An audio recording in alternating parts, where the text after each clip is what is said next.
Hello hi everyone. मैं Sangeeta expert YouTube आपके अपने चैनल पर आप सबका स्वागत करती हूँ। आगे की हमारी एमसीक्यू आई है और ये पार्ट नंबर 3 है। इसमें अभी तक मैंने आपको 2 पार्ट के अंदर आपको क्वेश्चन करवाए थे, 17 क्वेश्चन करवाए थे। आगे का क्वेश्चन है हमारा 18 नंबर का क्वेश्चन है। उसमें पहला क्वेश्चन ये भी आपके ज्यादातर है वो शैशवावस्था और गर्भावस्था के मिश्रित क्वेश्चन है। इसके अंदर भ्रूण की उपस्थिति का संकेत हमें मिलता है। भ्रूण विकास की प्रक्रिया आपको पता है कि शुरू हो जाती है स्टार्टिंग से ही, लेकिन बच्चे में हृदय का धड़कना ये सारी प्रतिक्रिया है उसके उपस्थिति होने का मतलब उसके जीवित होने का संकेत हमें मिलता है।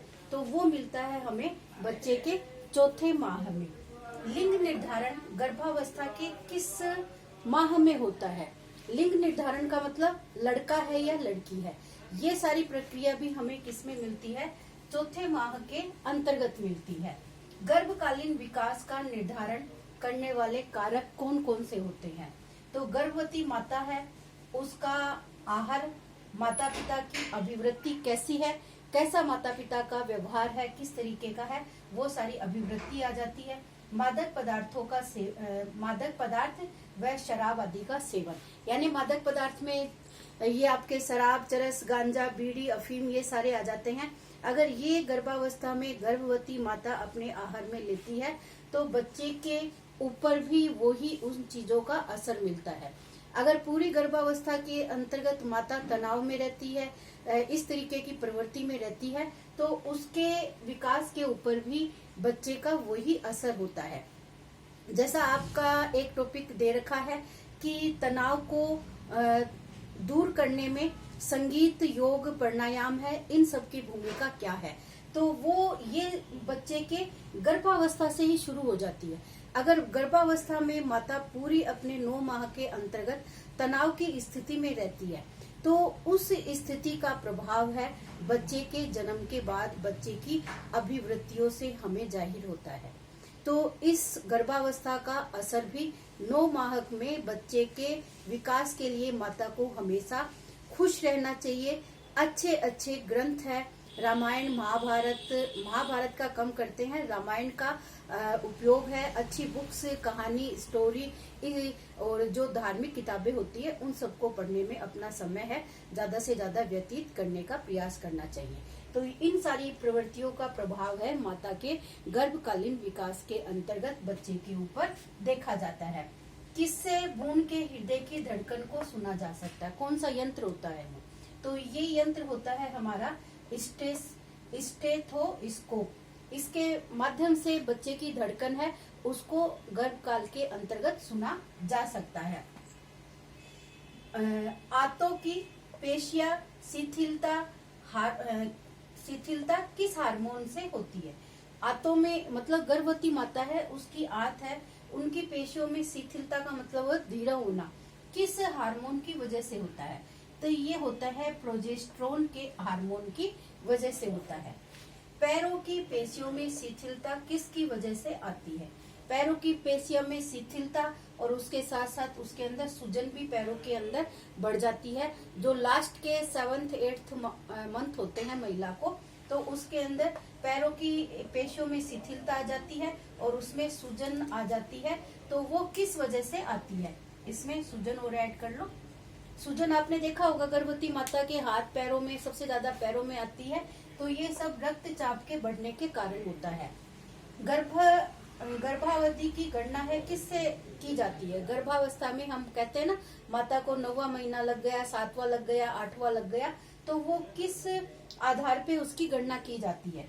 तो महिला का जो रजोधर्म होता है उस रजोधर्म के अंतिम दिन से ये महिला के अंदर उसकी गर्भावस्था की गणना है वो करी जाती है। भ्रूण का विकास होता है, तो ये भ्रूण का विकास भी बच्चे के चौथे माह के साथ ही प्रारंभ होता है। शरीर में रक्त की मात्रा बढ़ने से किसको अधिक कार्य करना पड़ता है? शरीर में रक्त की मात्रा बढ़ने पर किसको अधिक कार्य करना पड़ता है? तो हृदय को अधिक कार्य है वो करना पड़ता है। यहाँ ये 27वां क्वेश्चन है, मैंने मैच का लिया है। तो इस मैच में दिया है शुक्राणु, अंडाणु, गर्भित डिंब, अपरा, गर्भाशय, ये सब किसको कहा जाता है? तो ये किनका संबंध है, वो किससे है? तो जैसा मैंने पहले वीडियो में बताया था कि इस तरीके के मैच वाले क्वेश्चन है वो किसी भी टॉपिक से बनाए जा सकते हैं, तो उसको आपको ध्यान से देखना होगा। आपको सबको पता होगा ये मादा और पुरुष के जो हमने आंतरिक और बाह्य संरचना में उनके शरीर के अंगों की चर्चा करी थी, मैंने बढ़ाया नहीं था, वो टॉपिक आपको ऊपर से ही बताया था। तो इस तरीके मैं कक्षा में भी कभी भी इस टॉपिक को नहीं पढ़ाती हूँ बच्चों को, क्योंकि कंबाइंड बॉयज और गर्ल्स है वो कंबाइंड होते हैं, तो इस तरीके के टॉपिक दोनों को साथ नहीं पढ़ाया जा सकता है।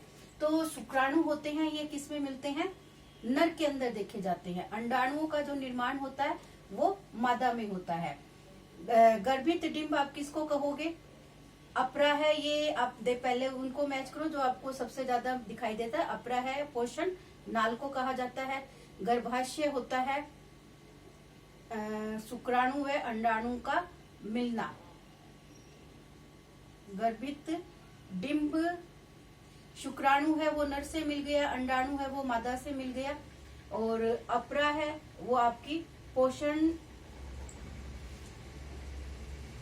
नाल आ गया, और गर्भाशय है वो गर्भ विकास, यानी गर्भ विकास का स्थान क्या कहलाता है? गर्भाशय कहलाता है। और गर्भित डिंब क्या होगा? शुक्राणु और अंडाणुओं का मिलन है, वो आपका गर्भित डिंब का निर्माण करता है। तो ये आपकी इसमें मैचिंग वाले क्वेश्चन में आ जाता है। सामान्य अवस्था में गर्भाशय का वजन कितना होता है? सामान्य मतलब जब माता गर्भवती नहीं होती है तो उस समय जो गर्भाशय होता है वो मैरिड और अनमैरिड हर लड़की के शरीर के अंदर एक गर्भाशय होता है, जो नॉर्मली उसका वजन है वो 40 से 50 ग्राम का होता है। प्रसूता के भोजन में क्या होना चाहिए? यहाँ पे बच्चा है वो विकसित होके जन्म ले चुका है, तो उस महिला को हम क्या कहेंगे? प्रसूता कहेंगे। तो उसके भोजन में आपको पता है विटामिन, खनिज लवण और कार्बोज है, इन सब की मात्रा है वो प्रचुर में होनी चाहिए, खूब सारी मात्रा होनी चाहिए, क्योंकि एक माह 10 दिन का समय होता है जब प्रसूता की देखभाल है बड़े अच्छे तरीके से की जाती है। तो इसमें विटामिन, खनिज लवण और कार्बोज की मात्रा है वो अच्छी होनी चाहिए।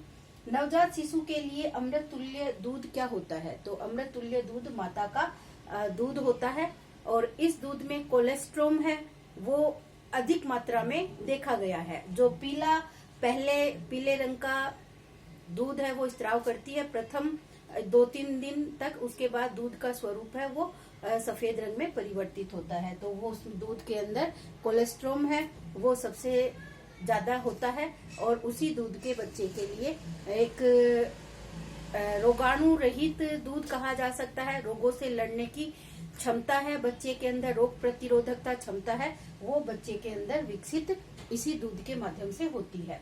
शिशु का वस्त्र किस तरीके के पहनने चाहिए?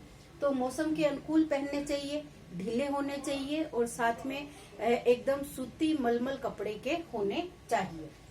शिशु की नींद पूर्ण होने से पहले भंग होने का कारण क्या है? तो भंग होने का कारण यही है, या तो बच्चा गीला हो जाता है, या उसको भूख लगती है, या उसको प्यास लगती है, तो नींद से पहले ही बच्चे के जगने का ये कारण होता है। फिर वापस मैंने एक मैच करने वाला क्वेश्चन दे दिया है, यहाँ पे दिया है प्रसूता, नवजात, फार्मूला, उबालना और प्रसव। सबसे पहले हमने फार्मूले दूध की भी बात की थी। फार्मूला क्या होता है? तो फार्मूला होता है एक दूध, जब माता का दूध बच्चे को हम नहीं दे पाते हैं तो उसकी जगह क्या करते हैं, एक दूध बनाया जाता है जो गाय, भैंस या बकरी किसी का भी हो सकता है। उस दूध को माता के दूध के बराबर हमें उसकी मात्रा को दिखाना होता है। तो उसके लिए हमें क्या करना होता है, उसमें पानी मिलाना होता है। हमने दूध कौन सा लिया है? जैसे भैंस का दूध लेंगे तो भैंस का दूध गाय के दूध से भी गाढ़ा होता है, तो उसमें पानी का लेवल और ज्यादा होगा। बकरी का दूध है वो गाय के दूध से ज्यादा बेटर होता है, उसमें माँ का दूध के संगठन का ज्यादा असर होता है। तो उसमें कुछ चीनी और कुछ पानी की मात्रा मिलाते हैं, तो उस दूध का मतलब क्या हो जाता है? फार्मूला दूध, जो अतिरिक्त दूध हो गया। यानी माता का दूध नहीं है, इसके अलावा किसी का भी दूध हो सकता है, तो इसको हम मिलाएंगे अतिरिक्त दूध से। प्रसूता, अभी मैंने यहाँ पे बताया था कि प्रसूता क्या होती है, तो जन्मदात्री यानी जन्म देने वाली उस महिला को हम क्या कहेंगे, प्रसूता कहेंगे। नवजात क्या होगा, जन्म लेने वाला शिशु। जो नवजात 1 माह का बच्चा होता है या 30 दिन का बच्चा होता है, ये प्रश्न भी एक बार पूछा गया था, फर्स्ट ग्रेड में पूछा गया था कि नवजात अवस्था कितने दिन की होती है, तो ये कितने दिन की होती है, 30 दिन या 1 माह की जो अवस्था होती है उसको हम क्या कहते हैं, नवजात अवस्था कहते हैं। ये शैशवावस्था का एक पार्ट होता है, उससे पूरी शैशवावस्था कहे तो जन्म के 2 वर्ष तक की अवस्था को हम शैशवावस्था कहते हैं, लेकिन उसमें से 1 माह की अवस्था है वो नवजात शिशु के नाम से जानी जाती है। फार्मूला हो गया। उबालना हम क्या करेंगे, उबालना करते, किसी भी चीज को, पानी को, दूध को हम उबालते हैं तो उसका मतलब क्या होता है, विसंक्रमण करना, यानी संक्रमण से मुक्त करना। और ये उबालने की प्रक्रिया की जाती है 100 डिग्री सेंटीग्रेड तापमान के ऊपर। इस तापमान के ऊपर दूध से सभी प्रकार के कीटाणु है उससे मुक्त हो जाता है। फिर आपका आ जाता है प्रसव।